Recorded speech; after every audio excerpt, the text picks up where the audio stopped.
নমস্কার বন্ধুরা, তোমরা সবাই কেমন আছো? আশা করি তোমরা সবাই খুব ভালো আছো। আমি তোমাদের সঙ্গে একটা নতুন ফুড ব্লগ নিয়ে হাজির হয়েছি। এটা হচ্ছে চিকেন পাটিয়ালা রেসিপি। রেসিপিটা খুব সুন্দর, আমি টেস্টি, একদম সম্পূর্ণ ঘরোয়া উপকরণ দিয়ে তৈরি। আমি এর জন্য যে উপকরণগুলো ব্যবহার করছি সেটা তোমাদের সঙ্গে এখন শেয়ার করছি। আমি এখানে 750 গ্রাম মুরগির মাংস নিয়েছি, ভালো করে ধুয়ে নিয়েছি। তারপরে এটাকে নুন, গোলমরিচ,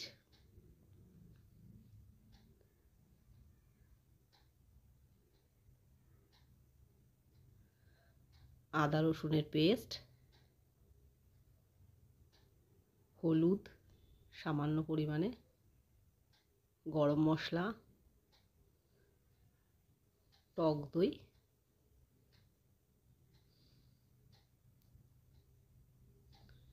কাঁচা লঙ্কার পেস্ট দিয়ে ভালো করে এটাকে মেখে ম্যারিনেট করে রেখে দেবো।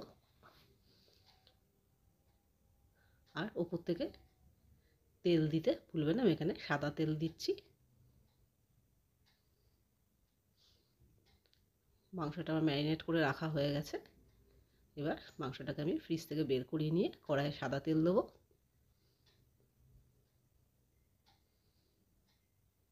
এই মাংসটা রান্না করতে খুব বেশি তেল লাগে না। তেলের ভিতরে আমি গোটা গরম মশলা ফোড়ন দিয়ে দিয়েছি। এরপর একদম ছোট ছোট করে গ্রেট করে রাখা পেঁয়াজ, এটাকে ভালো করে ভেজে নিতে হবে। পেঁয়াজটা ভাজা ভাজা হয়ে গেলে তার মধ্যে টমেটো কুচি, আমি এখানে দুটো ছোট সাইজের টমেটো নিয়েছি। যেহেতু আগেই টক দই দিয়েছি তাই আমি এখানে দুটো টমেটো ব্যবহার করেছি। কাঁচা লঙ্কা কুচি, এটা খুব একটা ঝাল ঝাল হয় না, বা তোমরা চাইলে ঝাল করতে পারো। আমি এখানে 6টা কাঁচা লঙ্কা নিয়েছি। আর গোলমরিচ তো আগেই দিয়েছিলাম, পরিমাণ মতো নুন দিয়ে দিলাম।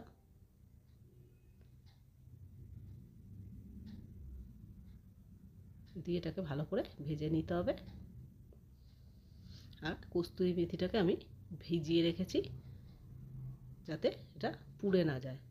এবার কস্তুরি মেথিটাকে আমি জল থেকে তুলে এর ভিতরে দিয়ে দিলাম। এরপর ম্যারিনেট করা চিকেনটা আমি এর সঙ্গে মিশিয়ে দিলাম। এবার এটাকে ভালো করে কষাতে হবে যতক্ষণ পর্যন্ত না এর থেকে তেল বের হচ্ছে। আর এই মাংসটাতে আমি জল দেবো না, এটা মাংস থেকে যে জলটা বের হবে সেটা দিয়ে রান্না হবে। তোমরা যদি চাও ঝোল ঝোল করতে তাহলে করতে পারো, তবে মাংসটা একটু মাখা মাখাই হয়।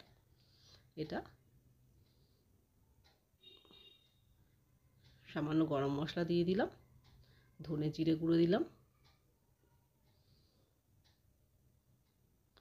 এবার অন্য একটা কড়াইতে আমি সামান্য তেল দিলাম, দিয়ে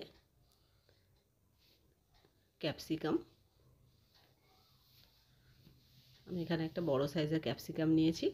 ক্যাপসিকাম আর ডুম ডুম করে পেঁয়াজ কেটে নিয়েছি, সেটাকে ছাড়িয়ে নিয়ে ক্যাপসিকাম আর পেঁয়াজটাকে হালকা করে ভেজে নেব যাতে তার কাঁচা গন্ধটা চলে যায়, তবে পুরো নরম করে ভাজবে না।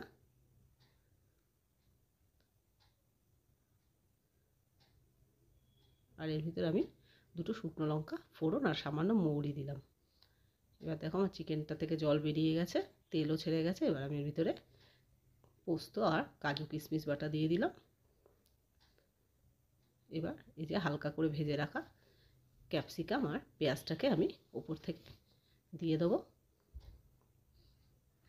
এই ভেজে রাখা ক্যাপসিকাম আর পেঁয়াজটার জন্য মাংসের টেস্টটা অনেক গুণ বাড়িয়ে দেয়।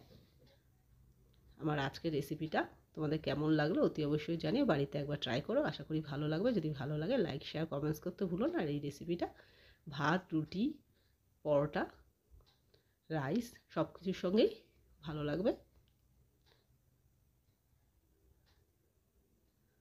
দেখো আমার চিকেনটা রেডি হয়ে গেছে। এবার আমি এটাকে নামিয়ে নিচ্ছি।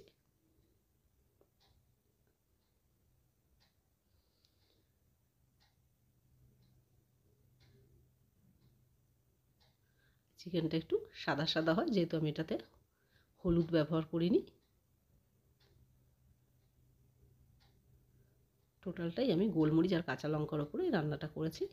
আমার আজকের রেসিপিটা তোমাদের ভালো লাগলে অতি অবশ্যই লাইক শেয়ার কমেন্টস করতে কিন্তু ভুলো না। আজকের মতো তোমাদের থেকে বিদায় নিচ্ছি। কালকে নতুন আর একটা ভিডিও নিয়ে তোমাদের সঙ্গে হাজির হবো। ততক্ষণের জন্য তোমরা সবাই ভালো থেকো। Good bye. Thank you everyone.